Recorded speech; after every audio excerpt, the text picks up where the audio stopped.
एक बार एक छोटा सा बालक भगवान के बहुत निकट था। भगवान ने कहा कि बालक, अब तुझे पृथ्वी पर जाने का समय आ चुका है। उस बालक ने कहा, प्रभु आपके बिना मैं कैसे रहूंगा। भगवान ने कहा, नहीं, तुम्हें रहना होगा, लेकिन प्रभु मेरी देखभाल कौन करेगा। भगवान ने कहा कि पृथ्वी पर एक ऐसा पात्र मिलेगा जो निस्वार्थ भाव से, बिना कोई स्वार्थ के, वो तुम्हारा ध्यान रखेगा, निस्वार्थ भाव से वो तुम्हारी सेवा करेगा। परंतु प्रभु मुझे बुखार आ जाए तो मेरा इलाज कौन करेगा। बोले वो एक पात्र है, वो तुम्हारा इलाज भी कराएगा। प्रभु मुझे भूख लगेगी तो मुझे खाना कौन खिलाएगा। बोले चिंता मत करो, मैंने पूरी व्यवस्था कर दी है। प्रभु कोई मुझे डांटे, कोई मुझे मारे, और यदि मैं रोने लगूं तो मुझे शांत कौन करेगा। चिंता मत करो, मैंने तुम्हारी सारी व्यवस्था कर रखी है। तब तक तो उस बालक को धरती पर आने की तैयारी हो गई, और यहां की ट्रैफिक का आवाज, हॉर्न का आवाज, पब्लिक का आवाज, फ्लाइट का आवाज, ये सारे आवाज आने लगे। और बस अब भगवान से बिछड़ने की अंतिम घड़ी, और उस बालक ने लास्ट क्वेश्चन पूछा, प्रभु आपने सब कुछ बताया, लेकिन वो पात्र है कौन। तब भगवान ने कहा कि वो और कोई नहीं, वो तुम्हारी मां है। वैकुंठ का ईश्वर तो राम और कृष्ण है, लेकिन धरती का ईश्वर कौन, यदि कोई पूछे तो वो मां है।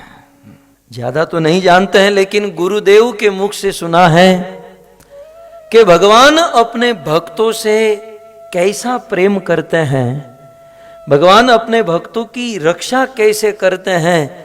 अब भगवान को तो देखा नहीं, देखते हैं तो मूर्ति के रूप में देखते हैं, विग्रह के रूप में। वो ईश्वर कैसा होगा, वो ईश्वर अपने भक्तों से प्रेम कैसा करता होगा, यदि ये आपको जानना है, समझना है, तो एक बार अपनी मां को देख लीजिए।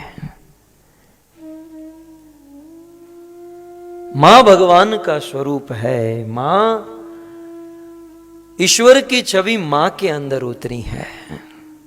अपने गुजराती लोग છે ને બેઠા છે ને, મોઢે બોલું માં તો મને મારું નાનપણ સાંભળે। હે, આપણે ગુજરાતનો એક દોહો છે કે મુખે બોલું માં તો મને મારું નાનપણ સાંભળે, પછી મોટપની મજા કડવી લાગે કાગડા। બહુ સુંદર આપણા સંતોએ કીધું, ત્રાજવે તોલ તોલાય નહીં, ત્રાજવે તોલ તોલાય નહીં, અને ઘાટડે ઘાટ ઘડાય નહીં। આખા બ્રહ્માંડમાં મૂલવાય બધું, પણ માના હૈયાને મૂલવાય નહીં। આખા બ્રહ્માંડમાં મૂલવાય બધું, પણ माना हयाने मूलवाय नहीं। इस धरती पर सभी वस्तु का मोल लगा सकते हैं, लेकिन मां के दिल को, मां के हृदय को कोई तोल नहीं सकते हैं। ये है मां। चाहे लोक में, समाज में, संसार में या वेदों में स्त्रियों की कुछ अवहेलना भले की गई है, लेकिन इस धरती पर बड़े बड़े संत, बड़े बड़े पराक्रमी, या इवन भगवान का जन्म भी इस मां के गर्भ से हुआ है।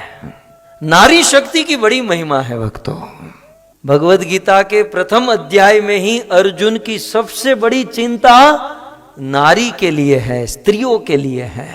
नहीं तो अर्जुन पूरी दुनिया का सर्वश्रेष्ठ धनुर्धर, गांडीवधारी, द्रोणाचार्य का फेवरेट शिष्य था।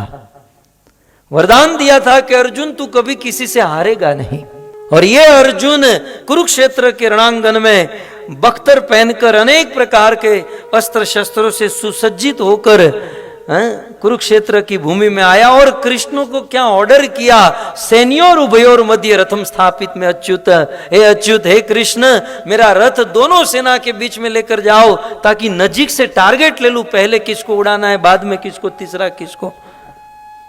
पूरा उत्साह में था अर्जुन, लेकिन थोड़ा सा विचार किया तो अर्जुन ने अपना मन बदल दिया कि केशव, कृष्ण मैं युद्ध नहीं करूंगा। अब युद्ध नहीं करने के बहुत सारे कारण थे, समझ रहे हैं ना।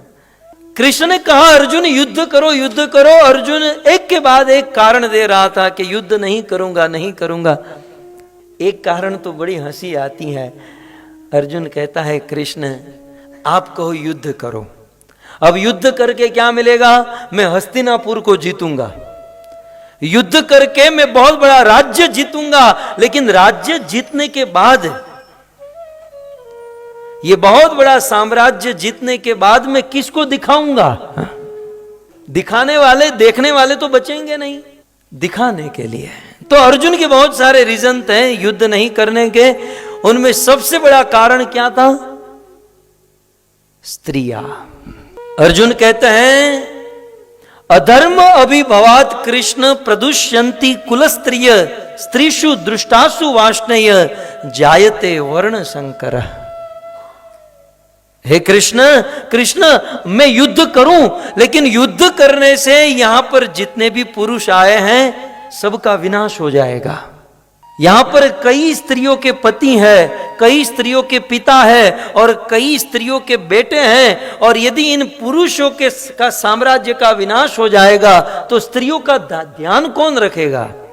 और यदि स्त्रियां प्रदूषित हो गई, अर्जुन भगवत गीता का प्रथम अध्याय, अर्जुन कहते हैं कृष्ण यदि हमारे समाज की, हमारे परिवार की, हमारी कुटुंब की स्त्रियों में यदि दोष आ गया, स्त्रीषु दुष्टाशु वार्ष्णेय, वार्ष्णेय कृष्ण का नाम है, वृष्णि वंश में जन्म हुआ। हे वार्ष्णेय, हे कृष्ण यदि स्त्रियां दूषित हो गई तो जायते वर्ण संकर। अधर्म अभिभवात कृष्ण प्रदुष्यंती कुलस्त्री। एक बहुत सुंदर बात, इस समाज में सबसे बड़ा और सबसे प्रायोरिटी में सबसे पहला प्रोटेक्शन स्त्रियों का होना चाहिए। सफल नारी की कथा सुन रहे हैं भाई।